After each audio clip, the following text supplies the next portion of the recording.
All right, hello everyone. This is Yana Ludwig. I'm running for US Senate in Wyoming. And before I get super wrapped up in today's content, which I will definitely get, the FEC will be appeased. So here's my, yep, it was paid for by Yana for Wyo moment. So today I wanted to talk about the state of racism in America and particularly how it relates to the police. So I've been working on police reform since 2018 when Albany County Sheriff's Deputy Derek Colling murdered Robbie Ramirez. Robbie's life was lived at the intersection of two populations who are very frequently targeted with police violence, folks with mental illness and people of color. I was the lead facilitator for two public forums, one in Laramie and one in Cheyenne, on community responses to police violence, and I learned a tremendous amount from my community about policing in that process. I learned about community oversight boards and why it is best to not let former cops be on them. I learned how there are different kinds of boards, some of which are strictly advisory and some of which have some real power. I also learned that Wyoming law enforcement officers have no de-escalation training requirements, and just how frequently cops are expected to do work far better suited to social workers and people with conflict resolution training. I learned about the serious underfunding of mental health services in most of our communities and how, as a result, men with guns are often doing wellness checks and that it can end very, very badly for the people supposedly being checked on. I was an enthusiastic police reformist as a result of a lot of what I learned in those meetings. I went to county commission meetings and did my best to speak truth to power at a local level. Most of what we talked about in those forums and in subsequent conversations are things that we could have pointed to Minneapolis as a model for. Minneapolis is one of the best cities in the country around police reform, and yet that was where George Floyd died. Notice that there was no immediate firing of Derek Chauvin and the other officers. It wasn't until protesting began and spread and persisted that action happened.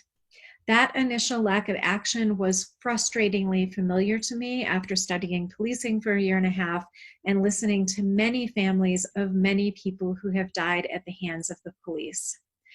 Minneapolis is still leading in the US, but they have moved away from reformism and are now working to dismantle policing as we know it in their city and working with their community to reinvent public safety. Like the Minneapolis City Council, I no longer believe in reformism. I have read so much in the last few weeks about how cops don't take things like de-escalation and implicit bias training seriously, and how cop culture is incredibly powerful and insular. Our own local officials had ample opportunities to learn from Robbie's own mom, who is an amazing human being and is with the National Alliance on Mental Illness. Deb trained our local officers on how to not have what happened happen. Her son still died. His son's family is still trying to get some justice. Like most of us, I've wanted to trust the police, but at this point, this feels like a seriously abusive relationship. The police use fear to keep us under control, and they are very, very good at playing the system to get away with literal murder over and over again. This is what smart abusers do.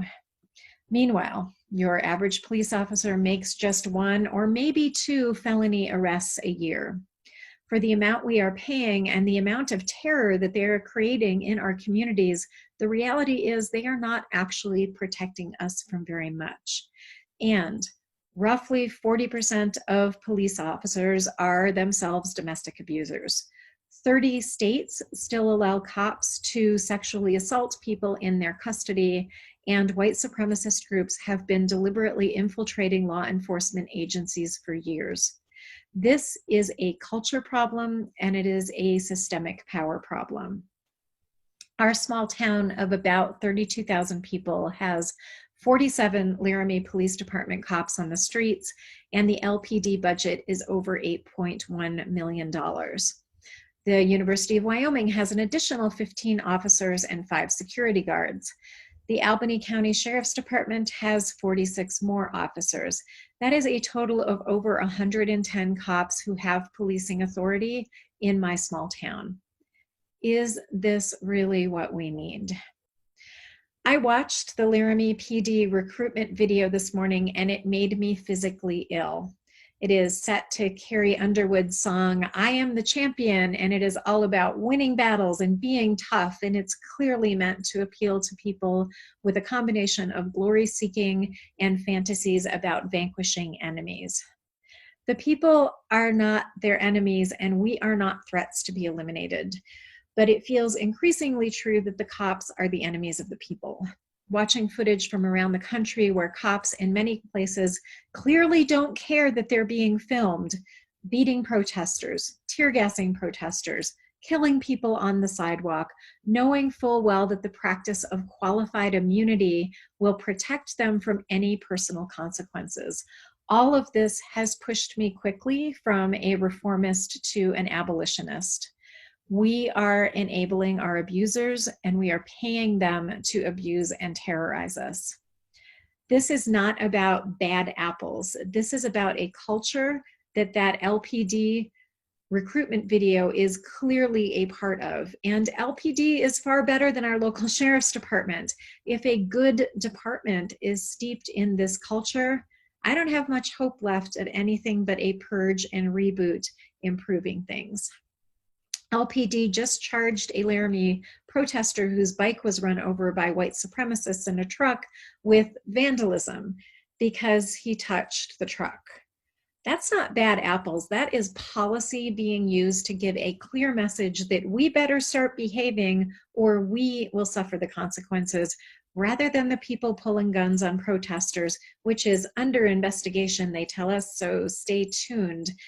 Pardon me if my faith in the local officers has plunged to an all-time low. Policing in America has deeply racist roots. The earliest police were slave patrols designed to protect white slave owners' property rights and bring back their escaped Black people. We are still spending millions of dollars a year, even in a small town like Laramie, largely enforcing polite behavior and protecting property rights. Police budgets are an estimate of 20 to 45% of municipal budgets in major metropolitan areas. We spend a hell of a lot of money on racist, abusive policing. This week, we celebrate Juneteenth, which marks the official announcement of the end of slavery on June 19, 1865. But slavery never fully ended in the US. It is still legal to enslave incarcerated people who just happen to be disproportionately Black. And the police play a huge role in that. They are the ones who still bring unruly Black people in, except you don't have to be unruly to be brought in or brought down by the police if you are Black. You can be a teenager with your hood up, or a teenager sleeping in your car in a Wendy's parking lot, or a young woman asleep in her own home, or a man talking on the phone in your living room. Indigenous and Latinx people are also subjected to greater levels of police violence than white people, and even though we rightly are focused right now on Black Lives Mattering, we also have to take a half step back and see that racialized violence by the police is not simply anti-Black violence, it is full-featured white supremacist violence. I no longer believe policing in America is redeemable. I increasingly see policing as a critical cog in the wheel of the prison industrial complex, which is all about profit. If it was about protecting us, we'd be far more focused on restorative justice systems that have been proven to work in other countries and decriminalizing nonviolent offenses. We need to end for-profit prisons and immigration detention facilities, which oddly enough never seem to be packed with white immigrants. The police, including ICE, are the front lines of choosing people to be deposited into that system as if they are not actual human beings, but are simply fodder for capitalist expansion. Defund and abolish the police, and we interrupt the pipeline of Black and brown bodies ending up in prison. That would be real honoring of Juneteenth. We need to take a really big step back and ask some fundamental questions. What do public safety and well-being mean? What do we want our communities to feel like? What would be the best means for creating a culture and systems to support public safety? What are effective ways to address antisocial behaviors? Perhaps we will have things to learn from the CHAZ, the Capitol Hill Autonomous Zone in Seattle, which, in spite of rumors, sounds like from people I know inside the CHAZ, like they are thus far getting along just fine without the police. Only when we've answered those questions should we be considering whether anything like police are part of that package, and if so, what we want that to look like. Only then can we answer what is the job description of the various people we'd want involved in a holistic system of public safety and collective well-being. Will cops still exist at the end of that community process? I have no idea, and frankly, I'm not very invested in the answer one way or another until we have done that process. What I am interested in is what bigger picture systems would actually contribute to reducing crime. We need to look at actual crime data, but from the angle of what causes crime. How much of it is desperation born out of poverty? How much of it is our utter lack of emotional literacy and conflict resolution training? How much of it is laws written to give cops more reasons to pull people over to meet quotas to support their own salaries getting paid through municipal budgets? How much of it is deep anger at the lack of clean water, livable and affordable housing, and educational resources, all of which seem increasingly reserved for the rich only? And how much of it is racially motivated? What would we need to do to truly, deeply reckon with our racist history as a country? There are many, many reasons we should be looking at reparations for African and Indigenous descended people in the US. This is one of them. Things like intergenerational poverty, environmental racism, and the fetishizing of Black and Indigenous bodies are all real legacies that feed into crime and also feed into glory-seeking cops feeling free to abuse, rape, and kill people of color. We are either going to finally commit to interrupting those cycles and taking real action like reparations, or we are going to continue to have this level of social unrest. I am deeply afraid that the white supremacists calling for a race war in our streets will get what they want if we don't act swiftly and decisively to deal with our own legacies. So that's it. Abolish the police and replace them with whatever our communities self-determine we want and need. Decriminalize nonviolent offenses and stop locking up millions of our fellow Americans. Figure out what reparations should look like and actually do it. Get our communities the resources they need for mental health programs, for affordable housing, for clean air and water, and deal with economic insecurity through a host of programs from single-payer healthcare to living wages to student loan forgiveness and free college. And one more piece. Please, white people, do what you need to do to root out whatever racism is still alive in you. We were trained into it. It is not our fault. But it is our responsibility to be doing the work to finally stop feeding into systems that are killing our Black and brown siblings. If you need support or want to organize for change, I encourage you to check out Showing Up for Racial Justice, an organization of white people organizing white people to end white supremacy. You can find us on Facebook at the Surge Wyoming page, that's SURJ Wyoming page.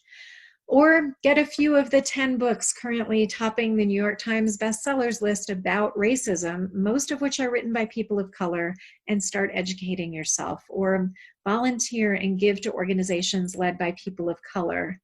We need to be showing up as an anti-racist movement right now because we have all seen how much our white supremacist neighbors are showing up, whether within police forces themselves or flying the Confederate flag and brandishing guns in response to peaceful protests.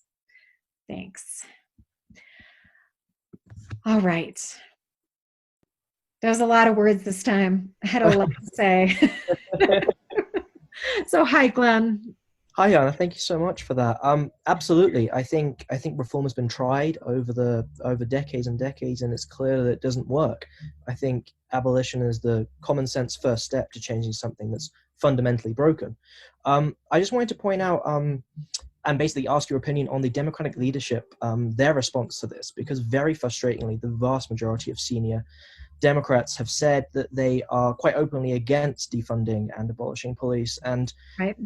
and seem to think the solution is throwing money at something that doesn't work. Like, Joe Biden saying 300 more million to spend on, Right. training is going to help when it's proven that that is not going to be the answer and will probably only make it worse. Mhm. How can you see us getting senior Democrats on board? And if, as seems to be the case, they're clearly not, how do we work around that? Is it through city councils enacting change like we've seen in Minneapolis? Is that the answer? What do you think? Well, I mean, I think this is another place where it's like we're going to have to work it from both ends. The I definitely don't want local communities to stop asking for change at the local level. But it's really disturbing to have the Democrats propose things like we're going to ban chokeholds, and it's like chokeholds were banned in New York before Eric Garner died. It's like this, like a ban doesn't mean anything if cops have this qualified immunity thing where they don't have any personal responsibility for things. So, I mean, I do think, lobbying our House reps, because that's sort of where that talk is happening right now, is at the House level. And, trying to get them to understand that, like, there is all kinds of data that says that, like, what you're proposing is not going to do anything. And frankly, giving more money to the police really feels backwards to me. So I'm very disturbed by, Joe Biden's response to this, which isn't probably shocking to people who've been following me. So yeah, I mean, I do think we have to work it from both ends. And I also think this is one of those places where if we are gutsy enough to use the word abolition, we may get reforms instead of like asking for reforms and spending, I mean, so Albany County, we've already been in, it's going to be 2 years in November of trying to get some very simple things through. And what I what is really hard for me about this is thinking about how thousands of activists around the country have been throwing ourselves at this issue for a really long time. And it's like if you go in and you ask for a couple little tweaks, you're going to spend multiple years and you might get one of them. And that seems to be the reality in places that don't have city councils, like in Minneapolis, where we've elected people who are actually going to be responsive to this stuff. So I think it's a combination of like, yes, keep asking for the things, but ask for more at the beginning rather than asking for less or asking for like, well, this is exactly what we think we want. It's like it's going to get watered down through the political process inevitably. um, yeah, so that was a little bit of a long-winded answer, but like, yes, and all the things and be bold. That's basically my answer. Absolutely. And one more thing, we've seen tear gas used against protesters in Seattle even after an ordinance that wasn't allowed. We've seen, rubber bullets bind protesters, journalists, and we've seen people being shot and choked by police terrifyingly regularly. What type of weapons, I guess, along those lines, do you think police should have? Because in the UK, most police don't carry guns, Mhm. and that's a fantastic thing, in my opinion. Mhm. And yeah, I just feel like if you arm police and treat them like a militia, they're going to act like a militia, as we've seen on the streets. Right. What kind of level, what kind of balance do you think there should be for what the average Yeah. law enforcer has on them? Well, I mean, I mean, it would be great to take it down to like you've got a taser, and a billy club, and that's it, kind of a thing. But of course, police were brutalizing people even back when it was just billy clubs, and so it really, to me, is more about like I think we fundamentally just need to change our concepts about what public safety is and whether we need people patrolling with weapons. I'm not actually sure that makes us safer. You know, or maybe we need 10% of the number of cops that we have right now, and they're really investigative. And in a small town like Laramie, it only takes 5 minutes to get anywhere. Like if we really, really needed them to back up a mental health call that was being responded to by people who are specifically trained to respond to de-escalating mental health calls, if they were really needed, they could be there pretty quickly. So I guess I lean more in that direction of like, let's actually just like I say, back up and ask the questions, what is public safety and what actually contributes to it? Because I don't think policing is it at this point. Absolutely. Thank you.